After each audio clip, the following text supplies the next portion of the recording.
नाहर लोगोफोर self help ग्रुपनो 10,000 करि रानगोन होननानै हेमन्त बिश्व शर्माया माबादों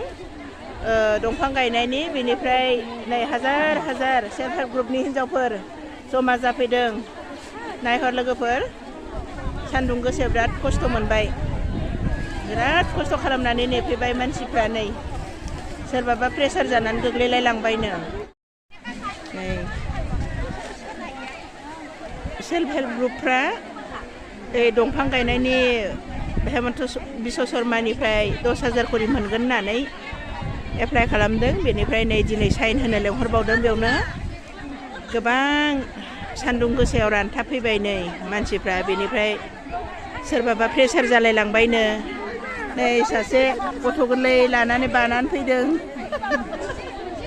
ओरै देखायहरनोसै मानो खोबथेदों नै गथ' गोरलै बानानै खस्थ' खालामफैदों नों खाथियावनो थांनो हायाखैनो थोग्राफ्रा बोरै दिहुनाखैनोखा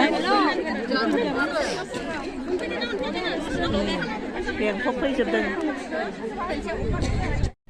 नै बिथिंनिफ्राय खनसे देखायबाय आङो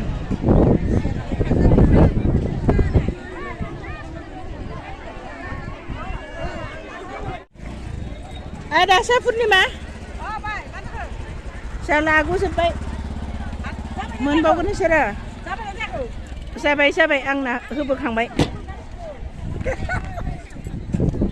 नै पुर्निमायाबो 10,000 लांनो फैदों मोनगोन ना मोनाखै नै बिराद सान्दुङाव लायाखै